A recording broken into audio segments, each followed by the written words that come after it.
조직을 내려다볼 수 있는 그런 사람이. 안 그러면 조직에서 힘든 게 일이 힘든 게 아니고 내가 모르는 정보를 이 사람이 갖고 있는 게 힘드니까. 왜냐면 맨날 의존해야 되고 무시당해도 알아야 되니까. 하지만 기반한 걸 갖고 있으면 그쪽 하는 그 수가 보일 때는 직장이 그 사람 직장이 내 직장이 돼가지고 저절로 제가 이제 감지하고 있어요. 예, 수가 보이면 그래서 내가 오늘 글 쓰면서 누굴 들어야겠더라고. 기생을 하고 들어야겠다. 뿌리가 없는데 절대적인 안정성을 갖고 있다. 위에서 내려다보니 하나님이 사는 사람들은 이 성들이 자유로운 가운데 내려다볼 수 있는 가운데 네, 참 그 힘이 전 파워라는 게 그러니까 이게 뭐 만들어내려고 하는 그런 파워도 아니고 그러니까 내 속에서 나오는 게 아닌 또 다른 어떤 저도 나도 감지를 못하는 어떤 그 기운이 이렇게 있으니까 뭐 어디 가도 당당하게 그냥 이렇게 딱 하는 거예요. 근데 그쪽에서 이렇게 뭐랄까 당연히 안 하고 노 해야 되는 거를 이렇게 수긍을 하는 거예요. 그리고 이렇게 제가 해야 되는 그 파트를 이렇게 몰고 나갈 때 볼 때 아 이거 사람의 그 상식으로는 이게 안 되는 건데 자기가 지배하고 있는 그 아카데미까지 파악을 하니까 그쪽에서 기가 참 희한하더라고요. 그래서 야 이게 참 말씀의 파워가 이게 이분은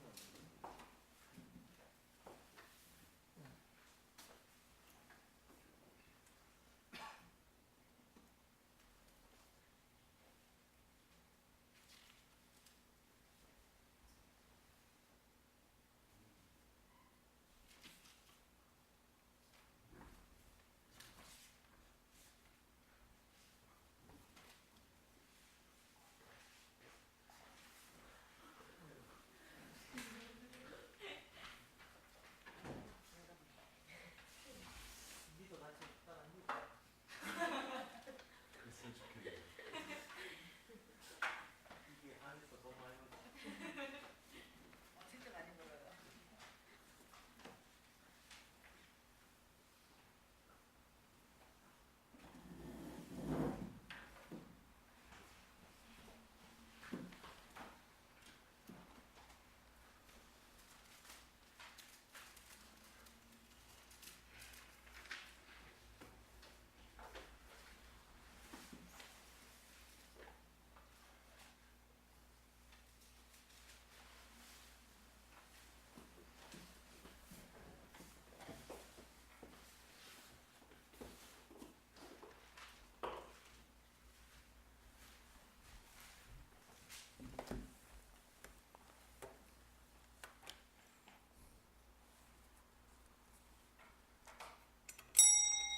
다 같이 묵도하심으로 수요 예배를 함께 드리겠습니다.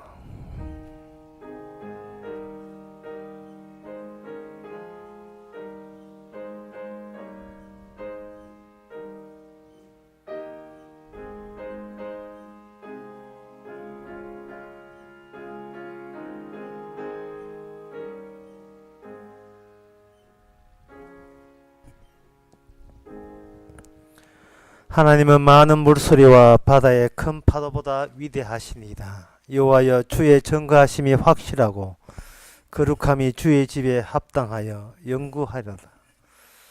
하나님 세상 돌아가고 움직이는 것이 다 주의 손에서 움직이고 돌아간다는 사실을 날마다 체험하면서 경험하면서 하나님의 존재하심을 증거케 하옵소서. 예수님의 이름으로 기도합나이다. 아멘.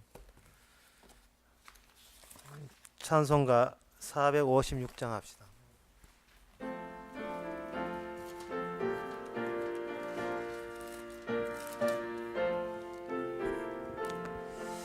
주와 같이 길 가는 것 즐거운 일 아닌가. 우리 주님 걸어가신 발자취를 밟겠네. 한 걸음 한 걸음 주 예수와 함께 날마다 우리 우리는 걷겠네. 어린아이 같은 우리 미련하고 약하나 주의 손에 이끌리어 생명길로 가겠네. 한 걸음 한 걸음 주 예수와 함께 날마다 날마다 우리는 걷겠네. 꽃이 피는 들판이나 험한 골짜기라도 주가 인도하는 대로 주와 같이 가겠네. 한 걸음 한 걸음 주 예수와 함께 날마다 날마다 우리는 걷겠네. 옛날 선지의 녹같이 우리들도 천국에 들려 올라갈 때까지 주와 같이 걷겠네. 한 걸음 한 걸음 주 예수와 함께 날마다 날마다 우리는 걷겠네. 이 시간 다 함께 기도합시다. 기도 제목은 세상에 우리가 우리를 통해서 복음만 전달된다면 우리는 어떤 경우를 만나도 하나님께 감사해야 됩니다. 우리가 사는 것이, 우리가 잘되고 사는 것이 하나님의 일의 목적이 아니라 우리를 통해서 복음만 나타내는 것이 주의 목적이기 때문에 복음만 드러낸다면 그 드러내게 하신 주께 감사할 수 있도록 그런 마음으로 살도록 다 같이 기도합시다.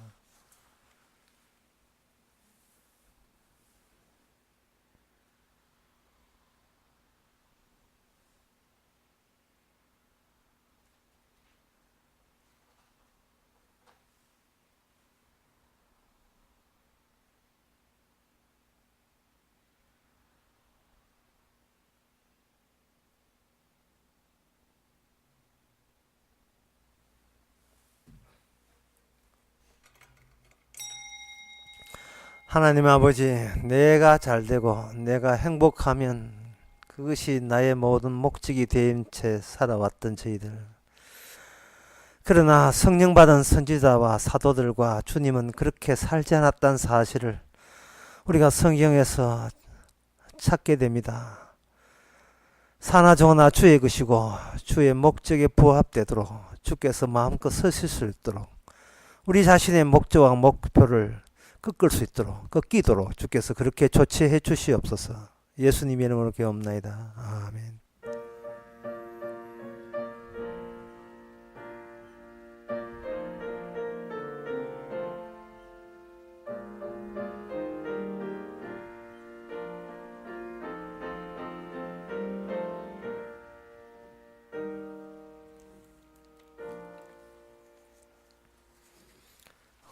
네, 하나님의 말씀 봅시다. 하나님의 말씀은 창세기 5장 21절에서 24절까지입니다.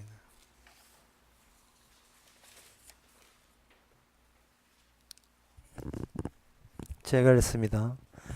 에녹은 65세에 무두셀라를 낳았고 무두셀라를 낳은 후 300년을 하나님과 동행하며 자녀를 낳았으며 그가 365세를 향수했더라. 에녹이 하나님과 동행하더니 하나님이 그를 데려가심으로 세상에 있지 아니하였더라. 아멘. 보통 이 진리라는 것은 우리가 우리 자신의 중심에서 내가 어떻게 사는가 그것을 저거 진리라고 여기는데 그 진리라 하는 것은 내가 생각하고 내가 결정한다고 진리가 아니라 나와 달리 살아가는 사람과의 만남을 통해서 그 차이 속에서 진리가 나오게 되어 있습니다. 항상 하나님께서는 인간을 두 종류로 나누었다는 사실. 그렇게 나누신 것은 하나님은 어느 쪽 편이 아니고 그 두 사이의 틈새에서 나오시는 그분 편에, 그분이 하나님의 원래 기대했던 하나님의 백성이 되는 겁니다. 두 사람 사이에.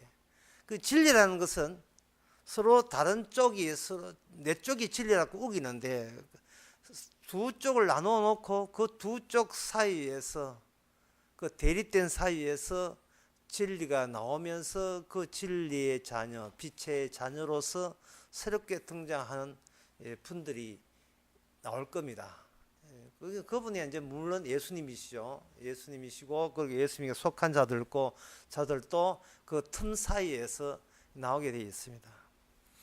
오늘 본문도 바로 아담의 자손을 이렇게 땅에다가 깔아 놓는 이유가 그 틈 자체에서 삐져나오는 진리를 나타내기 위해서 그렇게 했습니다.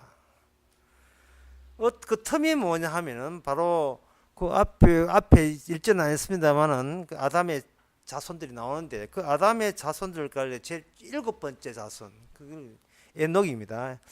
에녹은 다른 6번째에 있는 사람들과 같은 그 패턴을 갖고 있질 않아요.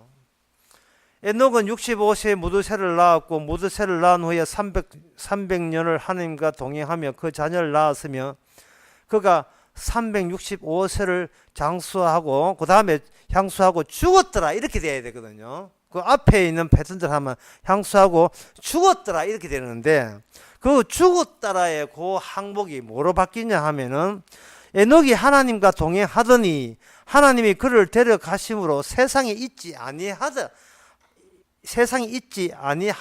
이렇게 되어 있어요. 똑같은 인간인데 똑같은 아담의 자손인데 두 쪽으로 나누어졌습니다.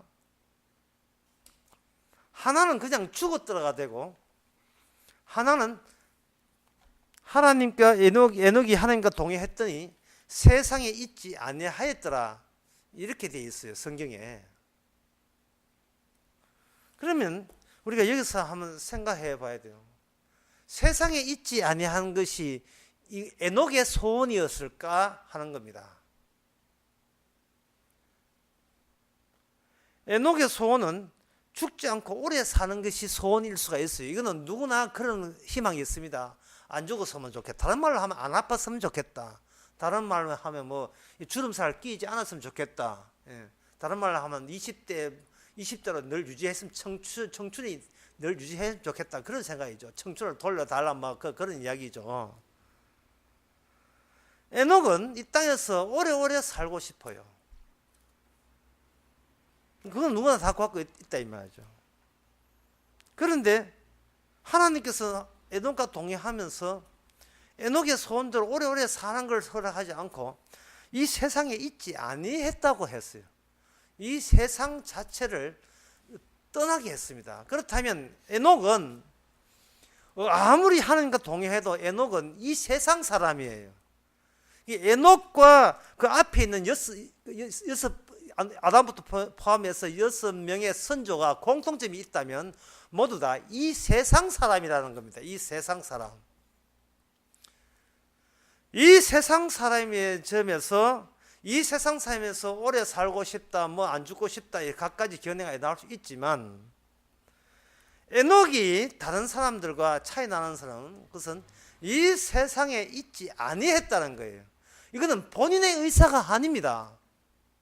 본인도 기대하지 않는 거예요. 나도 그랬으면 좋겠다는 생각을 한 적이 없어요. 그래서 이건 뭐냐? 하나님의 일방적으로 에녹을 데려가는 겁니다. 하나님께서 동행하셔서 오래 살게 하겠다. 이건 누구나 생각하는데 하나님의 동행함으로 그를 세상에 두지 않고 데려갔다는 이것은 일방적으로 하나님만의 아이디어지 에녹이 짐작하거나 기대한 그건 아니에요. 물론 그 앞에 있는 그런 아담의 선배들, 그 선조들도 마찬가지고 그런 생각을 감히 생각지도 못한 겁니다. 자, 그렇다면 앞에 있는 하나님과 이 세상에 동행해서 있지 아니하더라.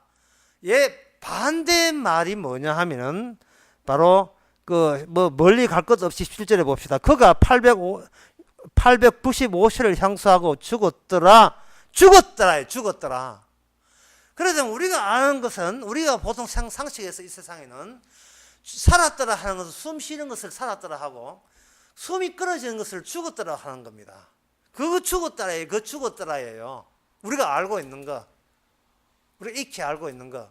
그래서 우리는 죽음에 대해서 나름대로 안다고 얘기입니다. 그래서 살다 못 살면 뭐 죽으면 숨 끊어지고 죽으면 그만이다 라는 식으로 그렇게 삶과 죽음을 다 같이 안고 그걸 이해하고 그걸 해석하고 그 의미를 알고 우리는 이 땅에 살아갑니다. 그래야 죽기 전에 열심히 잘 먹고 잘 살아야지. 그 말은 뭐냐? 죽음이 뭐다는 걸 알고 죽기 전에 여유 있게 살겠다는 그런 포부를 나타내는 말이거든요. 그런데 성경은 그렇게 하지 않고 이 세상에 있지 아니하는 것의 반대말이 죽음이다 이 말이에요. 그러면 죽음의 반대말이 뭐냐면 오래 사는 걸 말하는 것이 아니고 이 세상에 있지 않고 데려가는 것을 죽음의 반대말로 되는 거예요. 죽음의 정반대가 되는 겁니다. 그런데 이 사실에 대해서 기존의 인간들은 에녹마저도 그리고 기존의 인간은 이걸 파악했느냐 하는 문제죠. 도저히 파악할 수가 없지요. 파악될 수가 없는 겁니다. 그럼 파악될 수 없는 이야기가 성경에 나왔다 이 말이죠. 나오면 우리는 이래야 돼요. 우리가 갖고 있던 생각을 버리고 성경에서 비로소 제대로 새롭게 제공된 의미를 이제 우리가 받아들일 준비가 돼 있어야 돼요. 내가 숨 끊어지는 걸 죽었다고 하지 말고 그러면 숨 안 끊어지는 것을 살았다 하거든요. 숨 끊어지는 순간을 죽었다고 한다면 그 전에 있는 것을 우리는 살았다고 자부한다 이 말이죠. 그 해석이 잘못됐다는 겁니다. 살아나 죽으나 살아있을 때도 이 세상 안에서 살고 죽을 때도 이 세상 안에서 죽기 때문에 여전히 세상 안에 들어있는 의미를 가지고 그 안에서 우리는 살았다 죽었다를 그렇게 결정지은 겁니다. 그런데 그 해석이 잘못됐다는 거예요. 하나님과 동행하는 사람은 해석 자체를 바꿔야 된다는 겁니다. 에녹처럼 동행한다면 우리 이제는 에녹의 경우를 생각해서 이러한 이 땅에 우리는 세상에 숨쉰다 살았다 굶 끊어져 죽었다 이 해석을 이제는 없애버리고 이거 바꿔야 된다는 겁니다. 그럼 바꾸면 어떻게 되는가?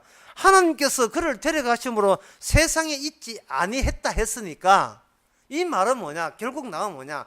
이 세상은 없어진다. 없다는 이야기예요. 이 세상 자체가 없다는 이야기입니다.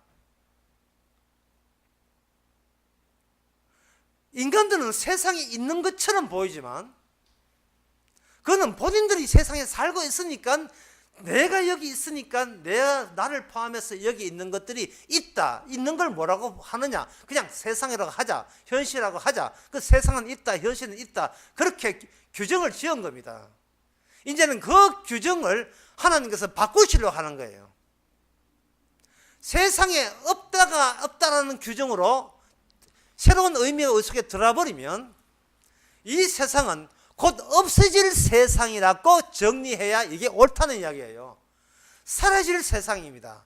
사라질 세상에 아주 적절한 예는 바로 연극 무대예요. 연극이 끝난 후 조명이 꺼지고 관객들은 사라지면 거기에는 그냥 의자 몇 개와 나무 조각 몇 개이지 연극이라는 사실 자체가 날아가 버려요.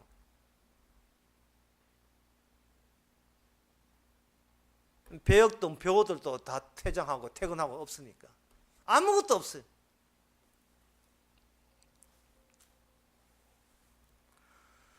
하나님의 동행에 대해서 여기서는 에녹이 입을 다물고 잠잠해 있습니다. 에녹이 무슨 이야기 했는지 여기서는 창세기 오늘 본문은 전혀 나타나지 않습니다. 그런데 유다 신약에 유다서라는 게 있어요. 유다서 1장 14절에 보면 아담의 7대 손 에녹이 사람들에 대하여 예언하여 이르기를 이래서 창세기 안 나온 내용이 유다서라는 이 하나님의 성경책에 계시책에 나와 있습니다. 거기 뭐라고 하냐? 보라 주께서 수만의 거룩한 자와 함께 임하셨나니 이는 무사람을 심판하사 모든 경건치 않은 자의 경건치 않게 행한 모든 경건치 않은 일과 또 경건치 않은 죄인의 기슭에 거스려 한 모든 강팍한 말을 인하여 저희를 정죄하려 하십니다. 이렇게 되어 있어요. 에녹은 이 창세기에서는 에녹이 그냥 조용해요. 그냥 몇 년 정도 살았다가 그냥 세상에 있지 아니하더라. 이걸 끝나는데 그 에녹이 평소에 하나님과 동행했기 때문에 남들이 알지 못한 미래에 대해서 그 시대의 주변의 같은 동기생들, 같은 시대를 사는 사람에게 예언자로서 예언을 했습니다. 그게 뭐냐 하면 이 세상은 심판받는다는 겁니다. 그래서 이 세상은 심판의 대상이라는 거예요. 주께서 나타나면 이 세상은 날아가 버리고 없어지는 거예요. 부셔지고 깨지고. 그 주께서 찾아오는 것은 진리를 진리답게 위해서 찾아오잖아요. 근데 분명히 제가 처음에 모르겠습니까? 진리라 하는 것은 대비되는 서로 상치되는 안 맞는 각자의 노선을 따로 고집하는 두 사람 사이에서 그 진리가 나온다는 겁니다. 그 틈에서 나오는 진리가 에녹 같은 노선을 그런 것을 결과물을 형성시켜 놓았어요. 그리고 동행하지 않는 쪽은 그냥 뭐 죽치고 막 이 세상이 전부 다 생각하고 이 세상에서 죽으면 그만이다. 그걸로 그냥 꽉 끌어안고 살아가는 그런 식의 인생을 살게 되는 겁니다.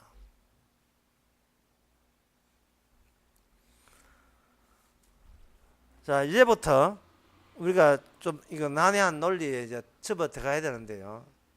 그게 뭐냐 하면 그렇다면 여기 에녹 말고 앞서 있는 사람, 그러니까 에녹을 낳은 사람이 누구냐 하면 바로 야렛이 나왔거든요. 야렛은 누가 나왔느냐? 마할랄렐이 나왔고, 마할랄렐은 누가 나왔냐? 게난이 나왔고, 게난은 에노스가 나왔고, 에노스는 셋이 나왔고, 셋은 아담이 나왔다 이 말이죠. 제가 지난 시간에 분명히 이야기했습니다. 어떤 사람의 등장은 그 사람은 그냥 등장하는 것이 아니고 누구누구의 자식이라는 이름으로 등장해요. 그 누구누구의 자식이라는 이름에 등장하면서 그 자식이, 그 아들이 오히려 아버지의 의미를 제공하는 쪽으로 그 자식이 방향을 그쪽으로 가요. 쉽게 말해서 자식이 부모를 살리는 겁니다. 에녹은 하나님과 동행했다. 그래서 이 세상에 있지 아니했다. 그러면 그 앞서 있던 에녹의 아버지 아렛과 마할랄레 이 사람 다 지옥 갈 사람이냐? 예.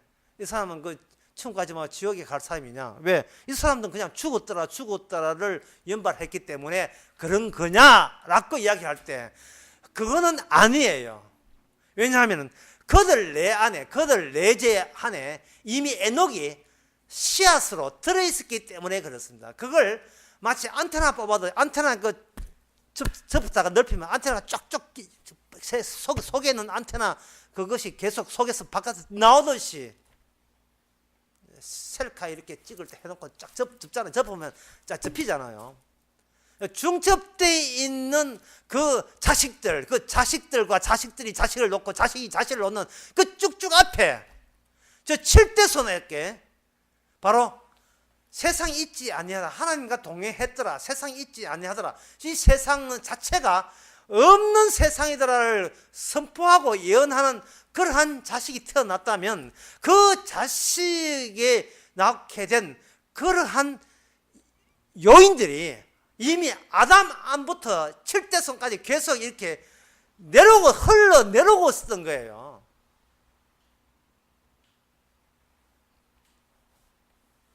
자, 여기서 논리를 기나하면 막 골치 아파서 어려우니까 이제 결론부터 말씀드리겠습니다. 이 세상은 길이요 진리요 생명 예수님이죠. 진리를 증거하기 위해서 이 세상은 모든 것이 경영되고 주께서는 알아서 움직이게 돼 있어요. 그런데 그 진리라는 것은 어디서 나오는가? 일단 진리에 대해서 인간은 몰라야 됩니다. 인간은 알지 못해야 돼요.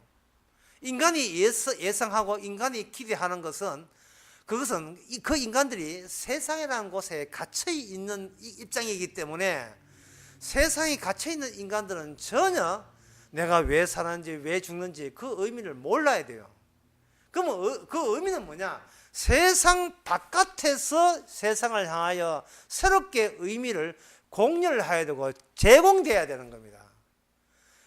그 의미를 제공하기 위해서 출생되어야 될 자식이 있었으니 그 사람이 바로 오늘 이야기한 에녹이에요.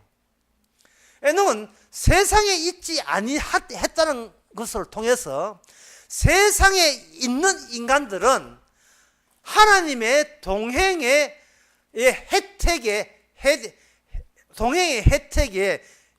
이전의 존재가 그렇게 된다는 거예요. 하나님의 동행하는 혜택을 잊기 이전에는 그냥 세상 안에서 그냥 눌고 살아야 되고 그거 뭐 죽고 살고 죽고 그래야 된다는 거예요. 그러나 하나님의 동행의 혜택이 있는 사람은 세상의 그 세상, 그게 전부라고 여기는 그 세상에서 빠져나올 수 있는 은혜를 주시는 겁니다.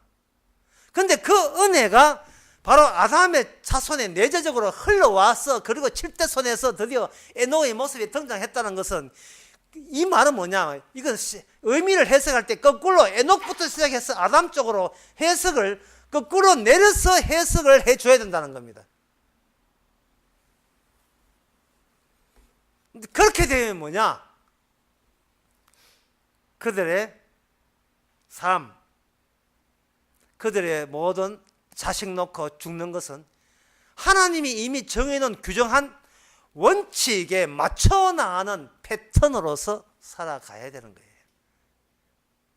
이것은 그 패턴이 진리지 인간은 진리가 아닙니다. 그 패턴에 맞춰야 돼요. 어떤 맞춤. 세상에서 벗어난 어떤 특정 인물이 우리 안에 내재되어 있다는 것을 보여주기 위해서 그 에녹 말고 모든 사람은 좀 죽어줘야 돼요. 갇혀줘야 돼요. 그게 바로 하나님의 진리 패턴입니다. 요한복음 12장 33절에 보면 12장 32절에 보면 이제 세상이 심판에 이르렀으니 이 세상 임금이 쫓겨나야 세상 이야기하고 아까 제가 언급한 세상 이야기하고요. 내가 땅에서 들리면 모든 사람이 내게로 이끌겠노라. 땅에서 들린다는 분이 최초 등장합니다. 예수님이 땅에서 들려요. 들리게 되고 신이 이렇게 말씀하시면 자기가 어떠한 죽음으로 죽는 것을 보이시름합니다. 어떠한 죽음으로 보여주는 거예요. 그러면 우리가 흔히 숨 끊어짐을 죽는다고 하는데 그 죽음의 의미는 그 죽음 안에 예수 그리스도의 죽음의 의미가 함유된 채 그 자기 죽음을 이해한다면 그 사람은 하나님의 규정된 패턴에 맞춰 있는 성도로서의 죽음이 되는 거예요.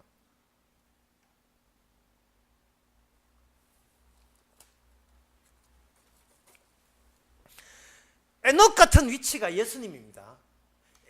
예수님은 지금 세상에서 들려야 돼. 이 세상에 들립니다. 빠져나오는 거예요. 세상에서 빠져나오고 그 다음에 하시는 말씀이 내가 이 세상에서 빠져나오면 내게 속한 백성들을 빠져나오는 그 공간, 그 위치에다가 내가 이 세상 사람들을 전부 다 하나하나 뽑아낸다 했어요. 딱 뽑아내리라. 내가 그들을 불러내리라 이랬어요. 아까 요한복음 12장에 내게로 모든 사람을 내가 원하는 모든 사람을 내게로 이끌겠다 해. 내가 끄집어내겠다는 겁니다. 그렇다면 우리는 이 말씀을 통해서 뭘 아냐 하면은 예수님 빼놓고 나머지 모든 인간이 알고 있는 세상 그리고 그 죽음 삶이라 하는 것은 이것은 저부터 있지도 않는 가상적인 세상에서 가상적인 자기를 가상적인 혹은 가상적인 자아라고 그렇게 일방적으로 간주하고 이놈의 인간, 이놈은 나를 어떻게 하면 살아볼까 하는 이것도 다 헛짓이다 이 말입니다. 그게 다 꿈속에서 헛발질한 것과 통일한 거예요. 있지도 않는 헛상을 살리겠다고 그렇게 취직하고 애쓰고 미국 갈 것인 놀 그렇게 설치되는 거예요. 내가 있지도 않는데 나라는 것을 어디서 만드냐고 하면 세상에서 만들었거든요. 근데 주님은 세상을 심판하기 때문에, 심판하게 되면 그 심판 당해야 될 대상 속에 누가 포함되어 있냐? 이미 내가 포함되어 있어요. 내가 나를 기대하는, 내가 나에게 의미를 주고, 난 이런 인간이라고 규정된 그 모든 규정은 주님 앞에서 심판 당해도 마땅할, 꾸겨버려야 될, 찢어버려야 될 거짓 개념인 겁니다. 거짓 의미예요.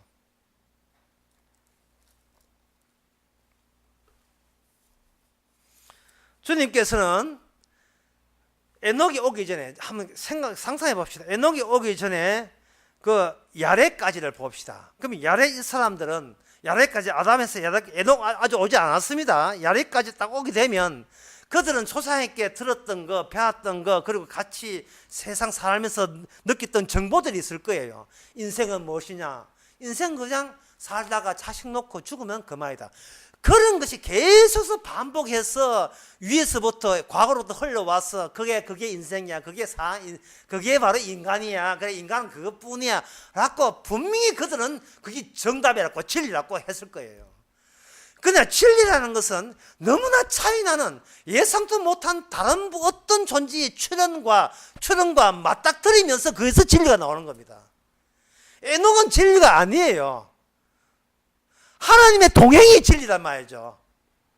에녹으로 하여금 하나님 동의한 거면 에녹 봐도 뭐 동의하는 게 안 보여요. 그냥 에녹도 똑같은 패턴대로 살아가요. 세상 살면 밥 먹고 자식 놓고 그리고 그냥 근데 마지막이 예상 밖에 반전이 일어났습니다. 분명히 우리 할아버지 돌아가신 것처럼 아버지 돌아갔으면 에녹도 그렇게 죽어야 되는데 에녹이 죽지 않고 뭐라고 하냐 하면 이 세상에 있지 아니했다 이거든요.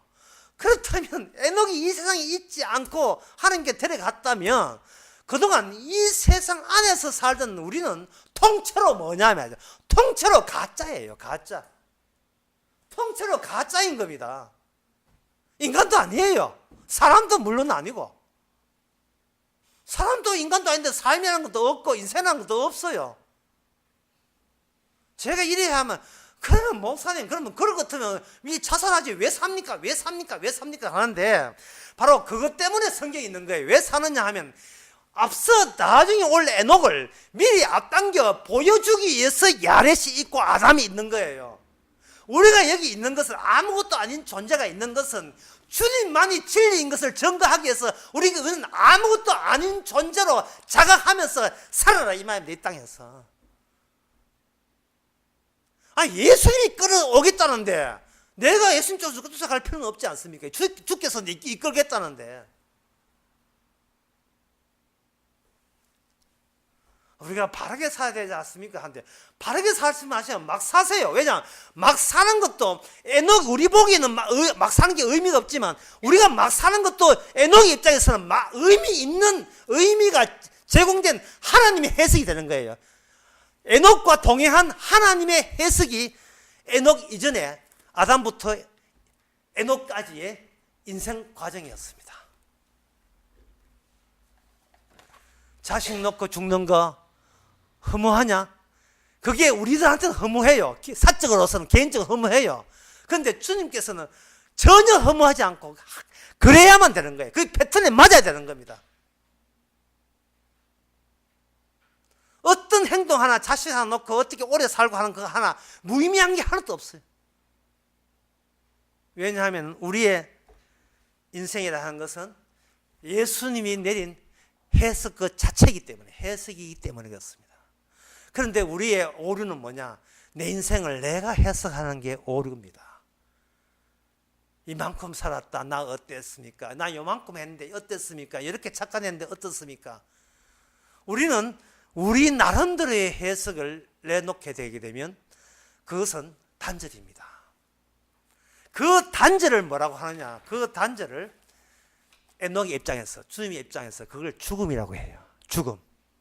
숨 끊어지는 게 죽음이 아니고 진정한 에녹, 다시 말해서 예수님과의 의미가 끊어진 것을 가지고 죽음, 그리고 다른 말로 하면 심판이라고 하는 겁니다.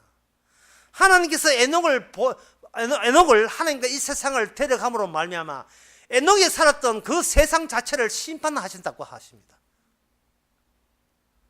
심판해버려요. 그럼 아담은 지옥 가느냐? 아니죠. 그 아담 속에 이미 에녹의 씨앗이 이미 내재되어 있어요. 에녹은 아담의 절대손입니다.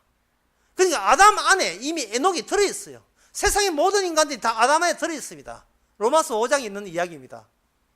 모든 인간은 아담의 자손이에요. 그런데 그것이 하나의 패턴이 된다는 거. 어떤 패턴?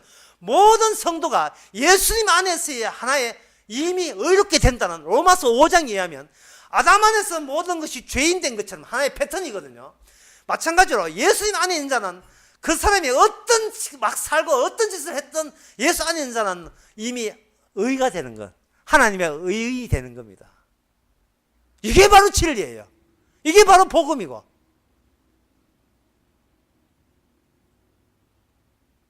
그러면 사람들이 이 소식을 왜 거부하느냐? 그거는 본인 해석이 아직도 유효하다고 생각하기 때문에 그래요. 본인 내가 나를 판단하고 해석하고 의미 주고 하는 이것을 이 자체를 죽음이라고 간주하기를 싫어한 거예요. 내가 멀쩡히 살아있는 나를 내가 살겠다는데 이게 뭐가 나쁘냐? 이래 되는 거예요. 그게 바로 죽음인데. 그거 왜 그러냐 하면 그 사람은 세상 안에 갇혀 있어서 그 기껏 보는 게 세상 것만 보고 거기서 자기 자신을 세상에서 나는 어떤 위치에 있다, 어떤 자리에 있다라고 파악하는 겁니다. 세상 밖에 나갈 생각을 못하고 세상 안에서 존재의 가치를 얻으려고 하는 거예요. 존재의 의미를. 예? 갑자기 노래가 생각나요.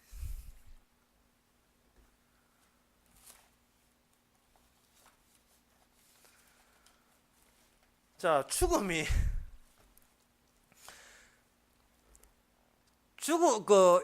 예수님께서 이야기할 때 그 죽음이라는 것은 숨 끊어지는 것을 말하는 게 아니에요. 숨 끊어지는 것을 말하는 게 아니고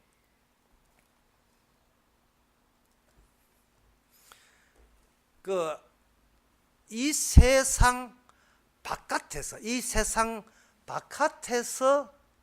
필히 이 세상이 예수님과 반대되는 그런 질을 갖고 있는 성질을 갖고 있는 이 세상에 반드시 있어야 된다는 그것이 주님의 창세전부터 의도했던 개인한 사실을 모르게 되면 그게 그냥 꼭 꼼짝없이 죽음 안에서 몸 빠져나와서 그대로 머물러 있는 거예요.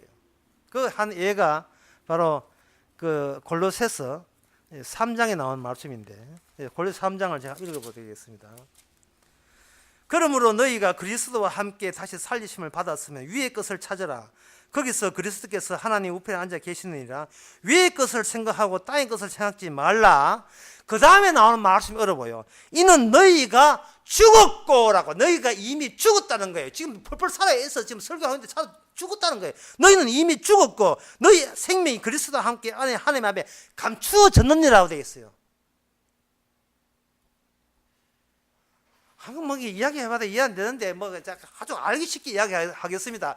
요 이야기하면 여러분들 아하 그런 뜻이구나 알게 될 게 뭐냐면 세상에서는 뭐냐면 악을 저지르고 죄를 지었기 때문에 벌을 받잖아요. 그게 아니라는 거예요. 벌을 받기 위해서 죄를 지어야 한다는 겁니다. 주님의 뜻은.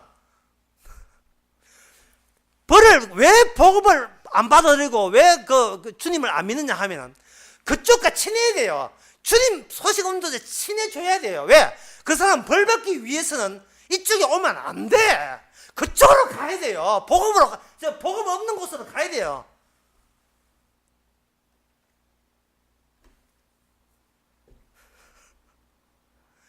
이런 소리가 세상 사람들께 얼마나 기분 나쁠지 몰라요.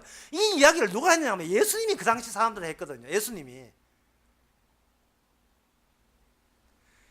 하는 말은 그게요. 네가 지금 하는 행동은 말씀에 입각해서 하는 행동이기 때문에 너희들도 네 마음대로 안 된다 하는 거예요. 너희들 아비는 막이라는 말은 네가 죄의 자식이라고 이야기하는 것은 네 행동이 네 선택이나 결단이나 여지에서 되어진 행동이 아니야. 너는 반드시 저주받는 자로 태어나기 때문에 너는 나와 떨어져 줘야 돼. 이 가룟유다야. 이 바리새인이나 사두개인들아, 너희는 지옥의 형벌을 못 면해. 왜? 우리가 뭐가 잘못됐는데? 너희들 잘못된 건 없어요. 잘못된 건 없는데 예수님을 보내가지고, 에녹을 보내가지고 이게 그들이 예수님 말의 의미를 못 알아 듣게 하는 방식으로 너희들 쪽은 이미 끝난 쪽이다 이 말이죠. 참 이걸 참 감지른다고 이해들 같으면 제가 지금이라도 이 연사를 찍어주세요 하고 지금 진짜 이제 감지르겠는데.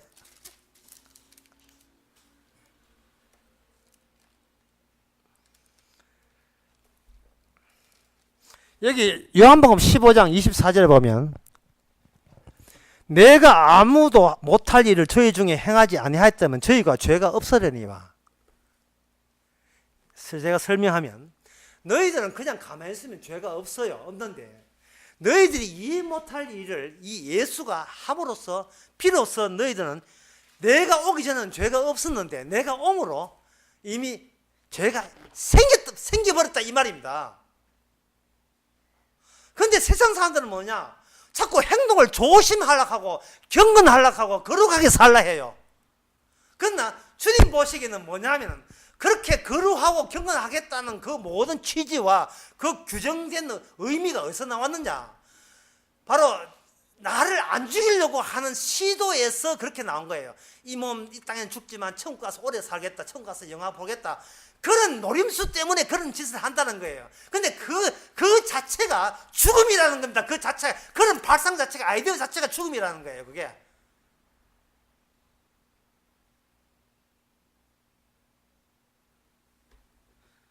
요한복음 15장 24 다시 하게, 내가 아무도 못할 일을 너희 중에 해야지 아니하였다면 저희가 죄 없으려니와. 이제는 너희가 나를 미워함으로 죄가 있게 된 거예요. 이제는 나를, 예수님을 미워하기 때문에 죄 없는 자인 줄 알았지. 이제는 네가 죄 덩어리야. 왜? 너희가 나를 믿기 때문에. 왜 너희들이 내가 미운 줄 알아? 내가 너희를 미움 되도록 내가 그런 말만 했기 때문에 그런 거예요. 예수님이 그들 앞에서 미움 받는 짓과 미움 받는 멘트만 날렸기 때문에 그런 거예요. 이 어처구니 없는 이야기입니다. 이 논리가 말도 안 되는 논리예요. 그런데 가만히 생각해 보면 세상에 그래요. 주님께서 그렇게 하셔야, 사람한테, 모든 사람에게 쫓겨서 추방당해야 그 다음에 뭐가 성립되냐 하면 이끌게 누나가 성립돼요. 그러니까 네가 찾아오는 게 아니고, 내가 가는 곳은 네가 찾아가서 올 것이 아니고, 내가 이끌지 아니하면 아무도 올 수 없는 곳에 내가 강제로 이끌어서 가게 한다는 거예요. 그 이끌 때 너가 너의 의미를 내가 놓아버리라 말이죠. 왜냐? 너라는 의미는 주님에서 계속 유입되기 때문에 그렇습니다. 목사님 말씀 다 허무합니다. 그 허무하다고 하지 마. 허무하다는 것은 네가 아직도 네한테 미련이 있으니까 허무한데, 정답은 뭐냐? 허무하게 하셔서 감사합니다. 이렇게 돼야지. 허무하게 하셔서 감사합니다. 막 살게 해줘서 고맙습니다. 예? 그냥 한번 적었으면 되겠다. 막 살게 해서 고맙습니다. 막 살게 해서 고맙습니다. 죄인 되게 해서 감사합니다. 죽은 자 되게 하셔서 너무 고맙습니다. 세상과 더불어 태어났고, 지금도 세상 더불어서 100일 좀 지난 사람 있어요. 그런 사람이 있습니다. 세상과 더불어서 태어났고, 좋차고 움직인다고 설치고, 거기에 그대로 커서 그들은 거기 아는 세상, 그게 전부예요. 전부, 그게 전부입니다. 살아야지. 어떻게 젖 먹고 살아야지. 이제 젖 먹다가 이제 밥 먹고 이유식 하다가 살아야지. 그 다음에 밥 먹고 살아야지. 그 다음에 돈 먹고 살아야지. 이런 식으로 살아야지. 늙으면 안 돼. 예? 80대는 알아서 갈게. 이런 식으로 계속해서 이게 바로 인간의 의미라는 거예요. 이게 현실이라는 거예요. 그러나 골라서 이미 너희는 죽었고, 뭔 뜻입니까? 예수님만 살았고 그 외에는 다 죽었고. 그런데 예수님이 우리를 죽었고라고 하는 그 예수님에 의해서 우리가 의인되었고, 의인되어야 했고, 그 사실을 우리는 주의 의가 살아있는 사람이기에 이제는 이 에녹과 그 앞서 있는 선조들의 연결고리를, 연결점을 우리는 한꺼번에 파악이 되는 겁니다. 인간의 삶은 하나의 문신 같아요. 여기 인간의 모든 기억들, 모든 사랑하는 것은 신체에다가 기억됩니다. 메멘토라는 유명한 영화가 있어요. 자기가 10분밖에 기억 못하는 사람이 잊지 않기 위해서 자기의 모든 기억을 자기 신체에다가 새겨 넣는 사람인데, 내 아내 누가 죽였지 하는데 자기 보면 누가 죽이는데, 지가 죽이는데 자기가 범인을 찾겠다고 설치는 본인이 자기 아내를 죽였어요. 예수님을 누가 죽였습니까? 살아야지 하는 내가 메멘토라. 메멘토라는 것은 뭐냐면 죽음의 정표. 이미 죽은 자가 왜 죽었는지를 주님 앞에 보이기 위해서 평생도록 살아야지를 외치고 있는 이 모습, 이 모양새. 바로 이런 나가 예수님을 죽였습니다. 우리가 바로 예수님의 죽였던 그 정포가 되는 겁니다.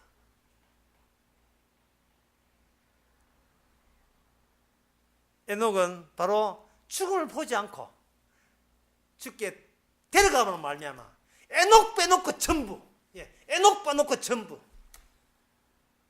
이건 아주 특이한 상황이고 정말 우리가 상상도 못한 이야기를 에녹이라는 그 정표를 통해서, 신체를 통해서, 똑같은 신체인데 그 신체를 주께서 데려가므로 말미암아 우리가 속해 있는 이 세상이 망해야 되고 무너져야 되고 꾸겨져야 될 세상, 다른 세상에 우리의 생명이 있어야지 이 세상에서는 이게 우리가 별 볼 없는 존재라는 사실을 아신다면 우리 안에 에녹 살아있고 주님 살아있는 겁니다. 기도하겠습니다.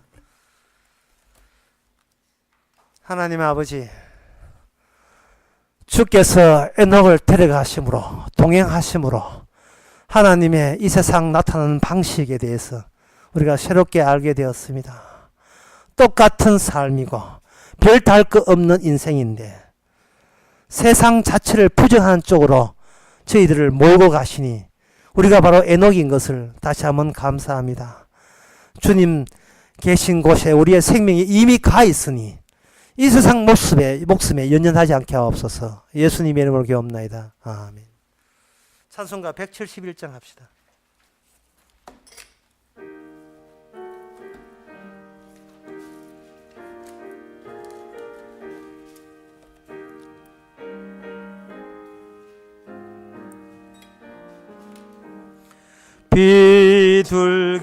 비둘기같이 온유한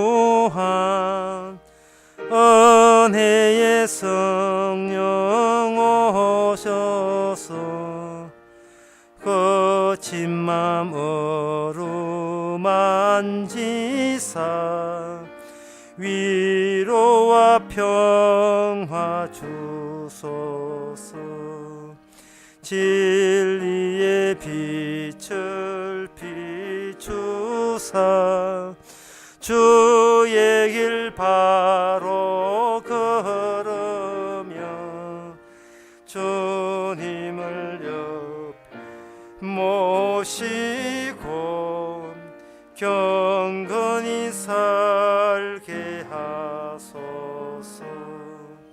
주님과 동행하면서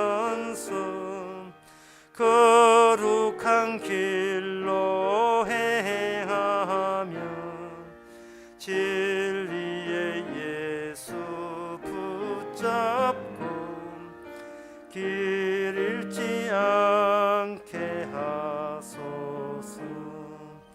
연약한 나를 도우사 하늘의 먼 길 다가서 주님의 품에 안기는 영원한 안식 주소서.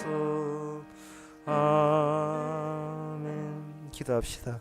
지금은 우리 주 예수 그리스도의 은혜와 하나님의 크신 사랑과 성령의 충만하심이 이미 결정 나버린 사항을 우리 속에서 숨 쉬고 있음을 깨닫고 감사하는 모든 성도에게 주의 이름으로 축원하나이다.